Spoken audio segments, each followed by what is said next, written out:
Hello friends, welcome to Veranda ES YouTube channel. I am Shubham Sharma, I am your economy faculty. और friends, आज एक बहुत बड़े confusion को हम दूर करने जा रहे हैं। स्टूडेंट्स जब भी यूपीएससी की तैयारी करते हैं और हम प्रीलिम्स और मेंस की बात करते हैं, उसमें इकोनॉमी की जब भी बात आती है तो स्टूडेंट्स को एक कंफ्यूजन रहता है कि सर हमारे एग्जाम के लिए माइक्रो इकोनॉमी इंपॉर्टेंट है या फिर मैक्रो इकोनॉमी इंपॉर्टेंट है। क्या हमें माइक्रो इकोनॉमी को भी पढ़ना चाहिए? क्या उससे भी सवाल यूपीएससी पूछता है क्या? क्योंकि बहुत सारे बच्चों को यह तो पता है कि मैक्रो इकोनॉमी से तो क्वेश्चंस आते हैं, लेकिन क्या माइक्रो इकोनॉमी भी यूपीएससी के लिए इंपॉर्टेंट है या हम माइक्रो इकोनॉमी को स्किप कर सकते हैं? तो दोस्तों, आज आपका यह कंफ्यूजन क्लियर हो जाएगा और आज हम बहुत डिटेल में ये डिस्कस करेंगे कि माइक्रो इकोनॉमी में से ऐसी क्या क्या चीजें हैं जो आपको पढ़नी चाहिए। मैक्रो इकोनॉमी तो हमें पता ही है, यूपीएससी पर्सपेक्टिव से बहुत इंपॉर्टेंट है। उसमें भी जानेंगे कि कौन कौन सी चीजें ऐसी जिनका वेटेज थोड़ा ज्यादा होता है। इससे पहले दो वीडियोस मैंने आप लोगों के लिए बनाए थे, जिसमें पहला वीडियो तो यह था कि हम इकोनॉमी की तैयारी कैसे करें, वो बिगनर्स के लिए है, और साथ में सिलेबस इकोनॉमी का पूरा मैंने आपको एक्सप्लेन किया था। तो अगर आपने वो दो वीडियोस नहीं देखे हैं तो जल्दी से उन वीडियोस को भी देखिएगा, और साथ में आज के इस वीडियो को पूरा देखिए। इसको हमारे चैनल को शेयर करिए, सब्सक्राइब करिए और वीडियो को लाइक और कमेंट भी जरूर स्पेसिफाई करिए। तो आइए शुरू करते हैं। सबसे पहले बात करते हैं माइक्रो इकोनॉमी और मैक्रो इकोनॉमी के संदर्भ में। देखिए, जब भी इकोनॉमी की बात होती है ना, तो इकोनॉमी में जनरली हम ये कहें कि दो ब्रांचेस हैं इकोनॉमी की। एक है माइक्रो इकोनॉमी, एक है macro economy. Micro economy generally वो इकोनॉमी होती है जो इंडिविजुअल या एक बहुत ही छोटे ग्रुप को संबोधित करती है या छोटे ग्रुप के लिए बनी हो।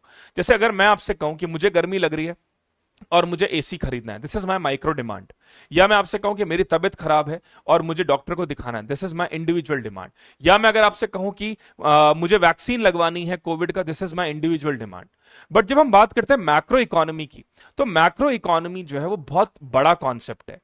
मैक्रो इकोनॉमी में देश की जीडीपी आ सकती है, देश का अनएम्प्लॉयमेंट आ सकता है, देश में होने वाली गरीबी आ सकती है, देश का ट्रेड हो सकता है। तो माइक्रो इकोनॉमी इंडिविजुअल डिमांड और सप्लाई पे बेस्ड होती है। वहीं जो मैक्रो इकोनॉमी होती है वो एक होलिस्टिक कॉन्सेप्ट है जो कि पूरी कंट्री वाइड एक्सेप्ट किया जाता है। तो अगर आपसे मैं बताऊं, आपको मैं ये बताऊं कि माइक्रो इकोनॉमी में कौन कौन से ऐसे टॉपिक हैं जो हमारे एग्जाम के लिए इंपॉर्टेंट है, और उन टॉपिक को अगर आप अच्छे से पढ़ लेते हैं तो आप माइक्रो इकोनॉमी के क्वेश्चन यूपीएससी में सॉल्व कर पाएंगे। तो पहले तो यही जान लेते हैं कि माइक्रो इकोनॉमी क्यों इंपॉर्टेंट है। देखिए, सबसे पहली बात तो यह है कि कॉन्सेप्चुअल क्वेश्चन। माइक्रो इकोनॉमी एक ऐसी इकोनॉमी है जो बहुत कॉन्सेप्ट पे बेस्ड है, यानी कि यहां पे रटने से काम नहीं चलेगा। ना ही अगर आप सोचे कि मैं मगअप कर लूं और इससे हो जाएगा, तो वो नहीं है, क्योंकि माइक्रो इकोनॉमी बहुत ही प्रैक्टिकल कॉन्सेप्ट्स पे है। दूसरी चीज यह है कि माइक्रो इकोनॉमी का इंटीग्रेशन करंट अफेयर्स से भी है। कैसे करंट अफेयर्स से? क्योंकि माइक्रो इकोनॉमी एक इंडिविजुअल की डिमांड होती है, और जब सारे इंडिविजुअल्स एक साथ डिमांड करते हैं तो वही मैक्रो इकोनॉमी के फॉर्म में कन्वर्ट होता है। तो करंट अफेयर्स में कोई भी चीज ऐसी होती है वो यही सोचकर दी जाती है कि जो भी पर्टिकुलर ग्रुप ऑफ पीपल या इंडिविजुअल्स की जब डिमांड एस्केलेट होती है तो वो करंट अफेयर से जुड़ जाता है। फिर माइक्रो इकोनॉमी ही मैक्रो इकोनॉमी का फंडामेंटल या फाउंडेशन क्रिएट करता है। जैसे एक एग्जांपल, मान लीजिए कि मेरे साथ में 500-600 लोग हैं जो एक साथ कोविड वैक्सीनेशन की डिमांड कर रहे हैं। अब ये हो सकता है इंडिविजुअल लेवल पे मैं भी डिमांड कर रहा हूं, मेरा फ्रेंड भी डिमांड कर रहा है, मेरा कोई और फ्रेंड भी डिमांड कर रहा है। तो जब हम सब कलेक्टिव हुए तभी तो एक साथ बात गई ना कि सबका कोविड वैक्सीनेशन होना है। सिमिलरली मान लीजिए राजस्थान में, कर्नाटका में, बिहार में, गुजरात में सब लोगों का ये कहना है कि हमें काम चाहिए, हमें एम्प्लॉयमेंट चाहिए। तो इंडिविजुअल व्यक्ति जब जब ये बोल रहा है कि मैं बेरोजगार हूं, मुझे काम चाहिए, तभी तो वो आगे जाके एम्प्लॉयमेंट क्रिएट हो रहा है। तो ये माइक्रो इकोनॉमी ही है जो मैक्रो इकोनॉमी की फाउंडेशन तय करती है।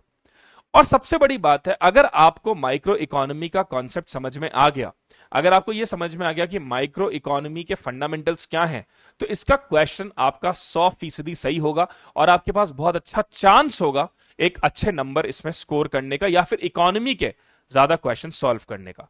तो इसीलिए हम ये कहते हैं कि माइक्रो इकोनॉमी बहुत ज्यादा इंपॉर्टेंट है।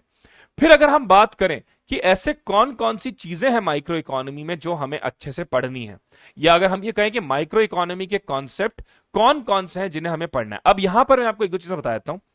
सबसे पहली बात तो माइक्रो इकोनॉमी अगर आप पढ़ रहे हैं तो एनसीईआरटी के बियॉन्ड मत पढ़िएगा, क्योंकि एनसीईआरटी में जितनी माइक्रो इकोनॉमी दे रखी है वो मोर देन सफिशिएंट है। मैं ये नहीं कहूंगा कि आप कहीं और से नहीं पढ़ सकते, आप पढ़ सकते हैं बिल्कुल, लेकिन एनसीईआरटी में जो माइक्रो इकोनॉमी दी गई है वो बहुत अच्छे से दी गई है और मोर देन सफिशिएंट है हमारे एग्जाम के लिए। दूसरा, यूपीएससी ने लगभग पिछले 25-30 सालों में माइक्रो इकोनॉमी से अब तक ज्यादा सवाल नहीं पूछे हैं। यानी कि अगर हम बात करें तो हो सकता है कभी 5-6 साल में या 7 साल में एक आध क्वेश्चन आ जाए, बट ज्यादा क्वेश्चन यूपीएससी ने माइक्रो इकोनॉमी से नहीं पूछे हैं। और अब यूपीएससी का कहीं ना कहीं थोड़ा सा शिफ्ट जो है वो चेंज होता दिख रहा है पिछले 2-3 अटेम्प्ट से। पिछले 2-3 अटेम्प्ट से यूपीएससी जो है वो अब ये देख रही है कि और कौन कौन से ऐसे पैरामीटर्स हैं जिन पे हम क्वेश्चन पूछ सकते हैं। यानी कि जो बेसिक इकोनॉमी है वो तो इंपॉर्टेंट है, तो मैं ये नहीं कह रहा हूं कि वो इंपॉर्टेंट नहीं है बेसिक मैक्रो इकोनॉमी, लेकिन UPSC is trying to find out the new things as well जहां से हम क्वेश्चन पिक कर सकते हैं। जैसे मैक्रो इकोनॉमी में भी फाइनेंशियल मार्केट और स्टॉक मार्केट अब यूपीएससी का एक फेवरेट टॉपिक बनता जा रहा है, जिसपे से हर साल क्वेश्चन आ रहा है। सिमिलरली अगर हम देखें तो एक्सटर्नल ट्रेड में भी जो भी करंट की कोई न्यूज है उससे यूपीएससी क्वेश्चन पूछ रही है। तो गॉड नोज, हो सकता है कल को यूपीएससी माइक्रो इकोनॉमी से भी 2-3 सवाल पूछ डाले। तो ऐसे केस में हम बिल्कुल ये नहीं अफोर्ड कर सकते कि हम माइक्रो इकोनॉमी बिल्कुल ही छोड़ दें। हाँ, हम सेलेक्टिव रीडिंग इसमें कर सकते हैं, और वही सेलेक्टिव रीडिंग आज मैं आपको यहां बता रहा हूं कि ऐसे कौन कौन से टॉपिक हैं जो आपको थोड़े से अच्छे से माइक्रो इकोनॉमी एनसीईआरटी से पढ़ लेने चाहिए, जिनसे सवाल बनने की प्रोबेबिलिटी हो सकती है। तो देखिए, सवाल बहुत बेसिक ही आएगा अगर यूपीएससी में आता है तो सबसे इंपॉर्टेंट चीज तो है डिमांड एंड सप्लाई, क्योंकि माइक्रो इकोनॉमी जो है वो इंडिविजुअल डिमांड एंड सप्लाई पे है। तो जो सबसे पहला सवाल प्रोबेबली बन सकता है वो इस डिमांड एंड सप्लाई से ही बन सकता है।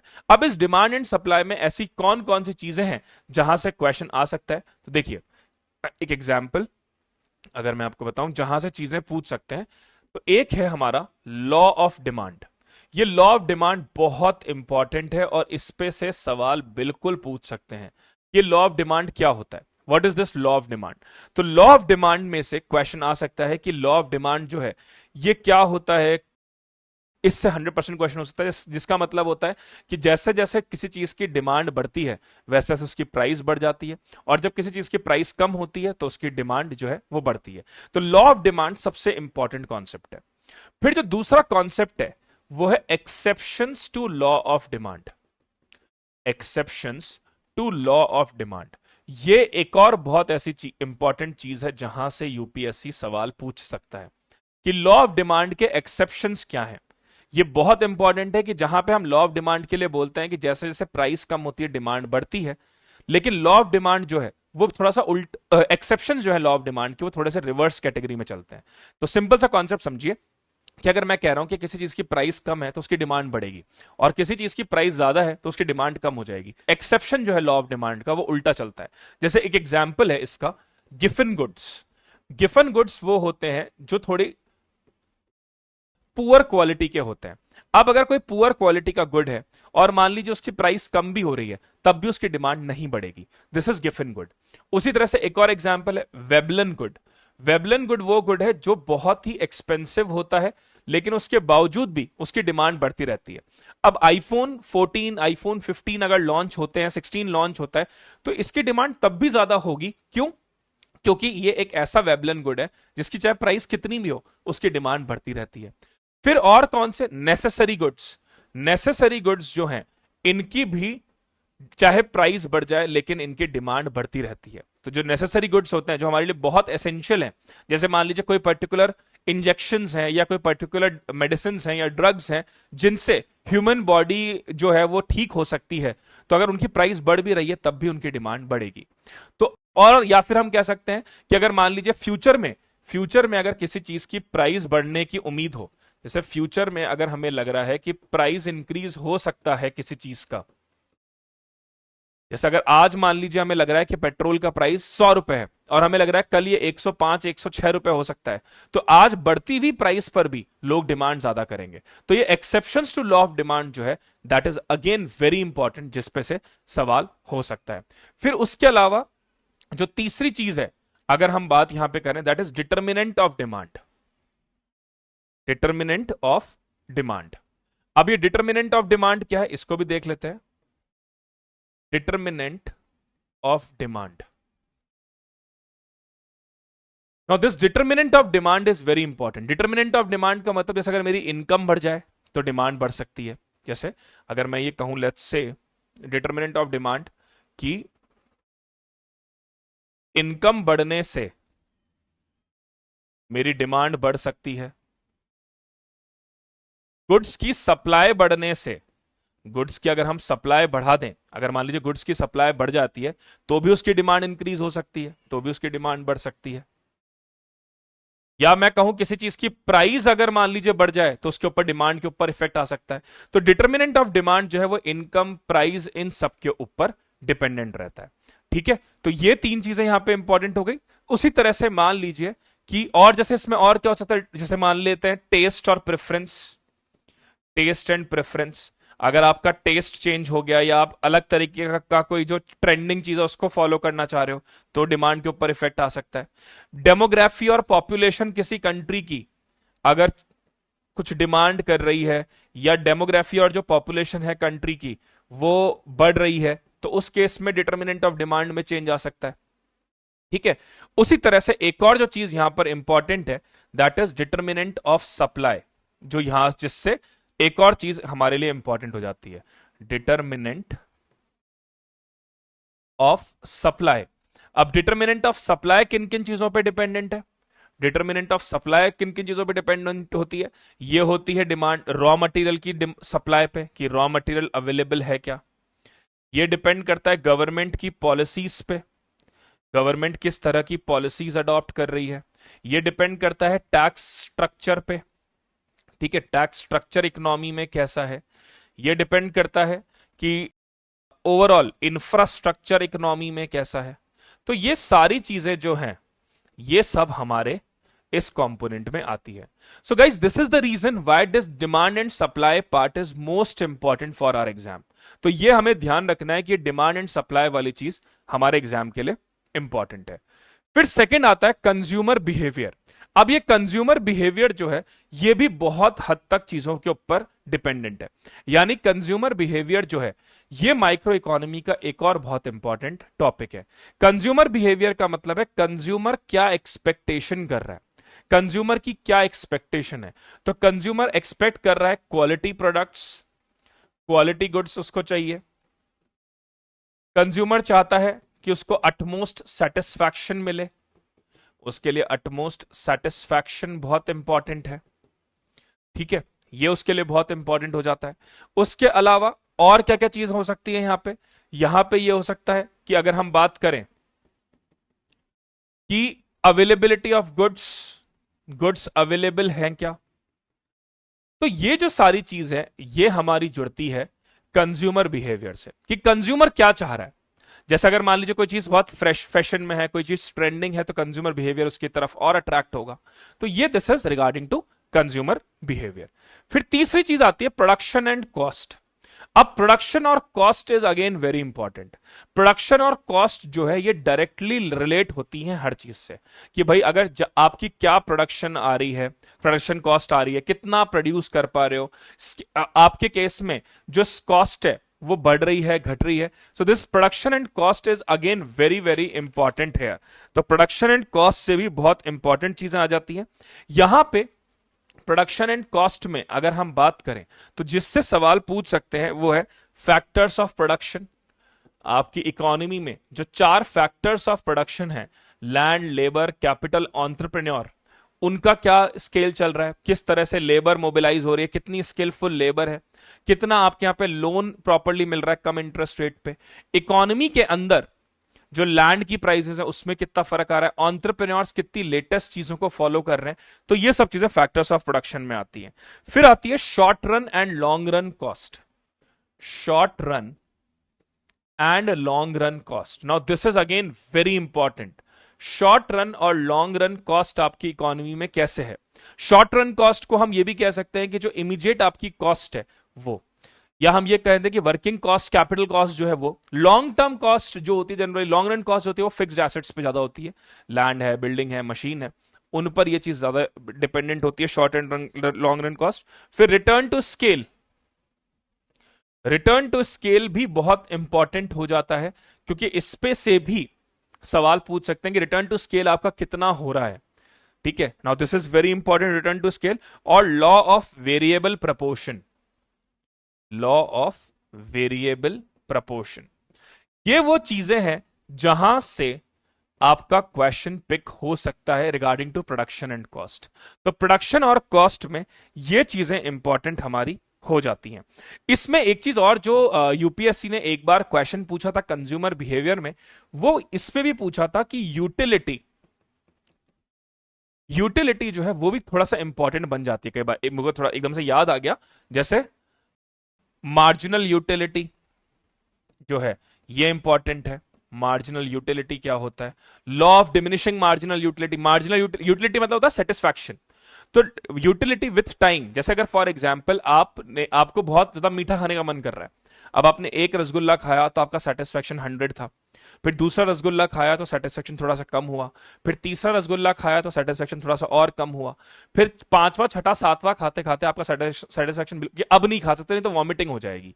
तो this is law of diminishing marginal utility. इस पर भी क्वेश्चन पूछ सकते हैं। मुझे एकदम से क्लिक किया इसलिए मैंने कहा कि इसको भी लिख देता हूं, law of diminishing marginal utility. तो ये एक और इंपॉर्टेंट चीज है जहां से क्वेश्चन पूछ सकते हैं, क्योंकि यूटिलिटी का कॉन्सेप्ट भी हमारे लिए इंपॉर्टेंट हो जाता है। साथ में यहां पे एक चीज और इंपॉर्टेंट हो जाती है कई बार, इंडिफरेंस कर्व। ये इंडिफरेंस कर्व क्या होता है? इंडिफरेंस कर्व का मतलब होता है कि इंडिविजुअल जो है वो अगर कोई भी कॉम्बिनेशन ऑफ गुड्स खरीद ले, उसको सेटिस्फेक्शन सेम लेवल का मिलता है। जैसे फॉर एग्जाम्पल मुझे भूख लग रही है, मुझे फ्रूट्स खाने का मन है, अब चाहे मैं 2 बनाना खाऊं या मैं 2 एप्पल खाऊं, सेटिस्फेक्शन मेरा सेम लेवल पे होगा। या मैं कोई भी कॉम्बिनेशन बना लूं, 3 एप्पल खाऊं 1 बनाना खाऊं, या 3 बनाना खाऊं 1 एप्पल खाऊं, मतलब कॉम्बिनेशन ऑफ गुड्स जो है वो मुझे सेम लेवल का सेटिस्फेक्शन देते हैं। That is regarding to consumer behaviour. तो ये एक और चीज ऐसी होती है जिसपे चीजें हमसे पूछ सकते हैं और हमें मालूम होना चाहिए। फिर चौथी चीज आती है मार्केट स्ट्रक्चर, वेरी इंपॉर्टेंट। ये एक ऐसी चीज है जो बहुत ज्यादा इंपॉर्टेंट है, एक्सट्रीमली इंपॉर्टेंट, मार्केट स्ट्रक्चर। अब इस मार्केट स्ट्रक्चर में हमें टाइप ऑफ मार्केट्स, जैसे परफेक्ट मार्केट क्या होता है, परफेक्ट मार्केट क्या है, मोनोपोली क्या होती है, इस पर सवाल फिर पूछ सकते हैं। और ये मैक्रो में भी कई बार इंपॉर्टेंट हो जाता है। मोनोपोलिस्टिक मार्केट क्या है, ओलिगोपोली क्या होता है, oligopoly. These are the few things जिस पर सवाल बन सकता है। तो मार्केट स्ट्रक्चर, परफेक्ट मार्केट क्या है, मोनोपोलिस्टिक क्या है, मोनोपोली क्या है, यह भी हमें पता होना चाहिए। This is again very important in context of market structure. फिर बात करते हैं प्राइस मैकेनिज्म में। प्राइस मैकेनिज्म में how prices are determined, how price are determined, सरकार या बिजनेसेस प्राइस को कैसे डिटरमाइंड करते हैं, ये इस चीज में आती है। अब इस प्राइस मैकेनिज्म में कुछ इंपॉर्टेंट चीजें जो है, जैसे इलास्टिसिटी ऑफ डिमांड है। ऑल द डायरेक्टली वो लॉ ऑफ डिमांड वाले कॉन्सेप्ट से लिंक्ड है, लेकिन यहां पे इलास्टिसिटी ऑफ डिमांड ये बहुत इंपॉर्टेंट हो जाता है। ये इलास्टिसिटी ऑफ डिमांड क्या है, ठीक है, दिस इज वेरी इंपॉर्टेंट कि इलास्टिसिटी ऑफ डिमांड क्या चीज है। या अगर हम बात करें प्राइस इलास्टिसिटी में, इनकम इलास्टिसिटी, कि इनकम बढ़ने से डिमांड के ऊपर क्या इंपैक्ट आ रहा है, इनकम इलास्टिसिटी हुआ। उसके साथ साथ में प्राइस इलास्टिसिटी हुआ। तो ये कुछ ऐसी चीजें हैं जिनका हमें ध्यान रखना है, जिन पर क्वेश्चन पूछ सकते हैं। This price mechanism is again very very important friends, ठीक है। और इसी में प्राइस मैकेनिज्म में एक और कॉन्सेप्ट जो कॉस्ट से जुड़ता है, वो है अपॉर्चुनिटी कॉस्ट का concept. Opportunity cost per UPSC question पूछ चुका है, तो ये भी प्राइस मैकेनिज्म से कहीं ना कहीं लिंक्ड है। तो ये 4-5 कॉन्सेप्ट्स ऐसे हैं जो हमारे कोर माइक्रो इकोनॉमी के लिए इंपॉर्टेंट हो जाते हैं। फिर छठी चीज आती है फैक्टर मार्केट। अब फैक्टर मार्केट जो है, this is again very important. Factor market में क्या क्या चीजें आएंगी, जैसे लेबर नॉर्म्स जो हैं आपके, कि आपकी इकोनॉमी में लेबर नॉर्म्स किस तरह के बने हुए हैं, लेबर नॉर्म्स कैसे चल रहे हैं। उसके अलावा जैसे हम कहें लेबर नॉर्म्स में क्या क्या चीजें आ सकती है, मिनिमम वेजेस की बात यहां पे हो सकती है कि मिनिमम वेजेस आप दे रहे हो क्या। सेफ्टी स्टैंडर्ड्स जो हैं उसको आप फॉलो कर रहे हैं क्या? Safety standard again become very important. साथ में अगर हम लेबर नॉर्म्स की बात कर रहे हैं तो इसमें और क्या चीज आ सकती है? इसमें और ये आ सकती है गवर्नमेंट के सोशल सिक्योरिटी नेट्स इसमें आ सकते हैं। तो ये कुछ ऐसे कॉन्सेप्ट्स हैं दोस्तों जो माइक्रो इकोनॉमी में बहुत इंपॉर्टेंट होते हैं, जिनसे माइक्रो इकोनॉमी के कोर कॉन्सेप्ट्स बनते हैं। तो ये कॉन्सेप्ट्स का हमें ध्यान रखना और इन्हीं कॉन्सेप्ट्स पे हमें हमारा मेजर फोकस होना चाहिए। वेलफेयर इकोनॉमिक्स तो खैर माइक्रो और मैक्रो दोनों से ही लिंक्ड है, क्योंकि जितना वेलफेयर इकोनॉमी आपकी बेहतर होगी, जितना आप वेलफेयर नॉर्म्स पे ध्यान दोगे, जितना वेलफेयर एक इंडिविजुअल का होगा, जितना वेलफेयर एक कम्युनिटी लेवल पर होगा, अपने आप मैक्रो इकोनॉमी उससे डेवलप होती जाएगी। तो ये कुछ ऐसी चीजें हैं फ्रेंड्स जहां से चीजें पूछ सकते हैं। आप देखिए ये PYQ आया था, ये प्रीलिम्स का क्वेश्चन था। Consider the following statement, other things remain unchanged, market demand of goods. तो डिमांड ऑफ गुड्स पे क्वेश्चन आ गया कि भाई कॉम्प्लीमेंट्री गुड्स, सब्स्टिट्यूट गुड्स क्या होते हैं? कॉम्प्लीमेंट्री गुड्स होते हैं जो एक दूसरे को सपोर्ट करते हैं, जैसे petrol and car, they are the complementary goods. Bread and butter, they are the complementary goods. फिर एक होता है सब्स्टिट्यूट गुड्स। सब्स्टिट्यूट मतलब जो एक दूसरे को रिप्लेस कर सकते हैं, टी और कॉफी ये एक दूसरे को रिप्लेस कर सकते हैं। सो ये क्वेश्चन यूपीएससी ने पूछा था PYQ में, ये लॉ ऑफ डिमांड से ही क्वेश्चन है। एक और ये देखिए, ये अपॉर्चुनिटी कॉस्ट जो मैंने आपको बताया, ये अपॉर्चुनिटी कॉस्ट पर भी यूपीएससी ने क्वेश्चन पूछा था कि अगर सरकार जो है किसी कमोडिटी को लोगों को फ्री में प्रोवाइड करे तो क्या होगा? तो अपॉर्चुनिटी कॉस्ट जो है वो ट्रांसफर हो जाएगी टैक्स पेइंग पीपल से कंज्यूमर्स में। आई थिंक यहां पे होना चाहिए, ये रहा C statement, opportunity cost is transferred from the consumer of the product to tax paying public. So this is important regarding micro economy part. तो देखो मैक्रो इकोनॉमी की अगर हम बात करते हैं तो मैक्रो में सबसे इंपॉर्टेंट कॉन्सेप्ट्स क्या है? ऑल्दो मैं आपको जब मैंने सिलेबस पढ़ाया था तब मैंने ये बता दिए थे, एक बार फटाफट से बताया तो मैं आपको। मैक्रो में GDP, inflation, fiscal policy, monetary policy, deficits और taxes, these are very important. ये मैंने बहुत डिटेल में जब सिलेबस कवर करवाया था तब मैंने आपको बहुत डिटेल में बताया था ये सारी चीजें, कि जीडीपी जो है वो उससे जुड़ती हुई चीजें, nominal GDP, real GDP, potential GDP, GDP की लिमिटेशंस, नेशनल इनकम कैसे कंप्यूट होता है, valuated method, this is important. फिर इन्फ्लेशन में demand pull inflation, cost push inflation, साथ में effects of inflation on economy, WPI, CPI, types of inflation important था। Fiscal policy और बजटिंग में हमने बात किया था revenue component, capital component, revenue budget क्या है, कैपिटल बजट क्या है, रेवेन्यू डेफिसिट क्या है, फिस्कल डेफिसिट क्या है, ये हमने सब पढ़ा। मॉनेटरी पॉलिसी में हमने पढ़ा था आरबीआई के फंक्शंस क्या है, क्वांटिटेटिव टूल्स क्या है, repo, CRR, SLR। Qualitative tools जो हैं ये मैंने बताए थे, ये इंपॉर्टेंट हो सकता है। बैंकिंग बहुत इंपॉर्टेंट है, बैंकिंग इतना इंपॉर्टेंट है कि उस पर सवाल दिखेगा। डिजिटल पेमेंट्स बहुत इंपॉर्टेंट हो जाते हैं। देन डेफिसिट्स में फिस्कल डेफिसिट, रेवेन्यू डेफिसिट क्या है, टैक्सेस अलग अलग तरीके के इंपॉर्टेंट हो जाते हैं जिसमें जीएसटी बहुत इंपॉर्टेंट है। तो these are the basic concepts, जैसे आरबीआई है। हाँ, एक ये चीज ध्यान रखिएगा, अब फाइनेंशियल मार्केट बहुत इंपॉर्टेंट टॉपिक हो गया है यूपीएससी का। फाइनेंशियल मार्केट पे लास्ट 2-3 साल से काफी क्वेश्चंस आ रहे हैं और फाइनेंशियल मार्केट पे आगे भी सवाल पूछे जाएंगे। मनी मार्केट क्या है, कैपिटल मार्केट क्या है, और मुझे ऐसा लगता है कि यूपीएससी आगे आने वाले समय में फ्यूचर्स और ऑप्शंस पे भी क्वेश्चन पूछ सकता है, डेरिवेटिव्स पे भी क्वेश्चन पूछ सकता है। दैट मींस डेरिवेटिव्स जो हैं आपके, उन पर भी क्वेश्चंस पूछे जा सकते हैं यूपीएससी के द्वारा। ये डेरिवेटिव क्या होता है, इस डेरिवेटिव में आपके जो ऑप्शन ट्रेडिंग होती है, कॉल पुट ऑप्शन या फ्यूचर्स जो है, UPSC can ask question on them as well. This is very very important, ठीक है। फिर इंटरनेशनल ट्रेड में बैलेंस ऑफ पेमेंट क्या है, करंट अकाउंट, कैपिटल अकाउंट हो गया। फॉरेक्स रिजर्व वेरी इंपॉर्टेंट, कि फॉरेक्स रिजर्व में एसडीआर क्या होता है, गोल्ड रिजर्व्स क्या है, this is important. Then WTO और इंडिया तो वैसे ही हमेशा न्यूज में रहता है सब्सिडीज को लेके, blue box, amber box, this is important. Foreign investment से भी क्वेश्चन पूछ सकते हैं, एफडीआई क्या है, एफपीआई क्या है, एफपीआई क्यों विड्रॉ कर लेते हैं, इसका इंपैक्ट इंडिया पे क्या आता है। रुपी में इंटरनेशनलाइजेशन ऑफ रुपी इंपॉर्टेंट हो जाता है, डी डॉलराइजेशन बहुत इंपॉर्टेंट है। देन गवर्नमेंट स्कीम्स तो हमारे लिए, हमको वैसे ही पता है, बहुत इंपॉर्टेंट होती है। हर साल जो भी इंपॉर्टेंट स्कीम्स होती हैं, इवन पिछले साल की स्कीम्स भी यूपीएससी पूछ सकता है। इकोनॉमिक सर्वे का पार्ट इंपॉर्टेंट है। एग्रीकल्चर में क्रॉपिंग पैटर्न है, क्रॉप है, ई एग्रीकल्चर है, एनिमल रेयरिंग है, this is important. Unemployment, poverty, growth भी इंपॉर्टेंट है। जैसे एग्जांपल देखिए, डिजिटल रूपी, तो मैं आपसे कह रहा हूं ना कि digital payment infrastructure is very very important even for this years prelims, next years prelims. इसको आप बहुत ध्यान से पढ़कर जाइएगा। उसके अलावा कॉर्पोरेट बॉन्ड्स और गवर्नमेंट सिक्योरिटीज इंपॉर्टेंट हो जाती हैं, दिस यू शुड नो। तो जैसे मैंने बताया फाइनेंशियल मार्केट का ये जो कंपोनेंट है, दिस इज इंपॉर्टेंट। तो यहां पर आपको इन इन चीजों का थोड़ा सा ध्यान रखना है। आई होप कि आपको काफी चीजें समझ में आई होंगी कि किस तरह से हमें माइक्रो इकोनॉमी और मैक्रो इकोनॉमी को प्रिपेयर करना है। और इस वीडियो के बाद में जो मैंने आपको माइक्रो इकोनॉमी के टॉपिक्स लिखवाए हैं बोर्ड पे, उन माइक्रो इकोनॉमिक्स के टॉपिक्स को आप बहुत ध्यान से देखिएगा।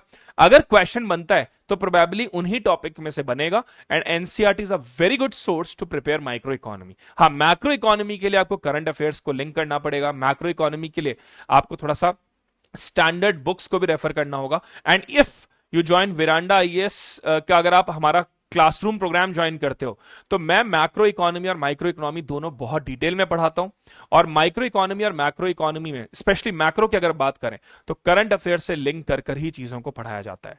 तो you all will be welcomed and you can join the Veranda IAS paid batches as well. And that's it from my side. Thank you so much, God bless you all, take care and do share subscribe our channel.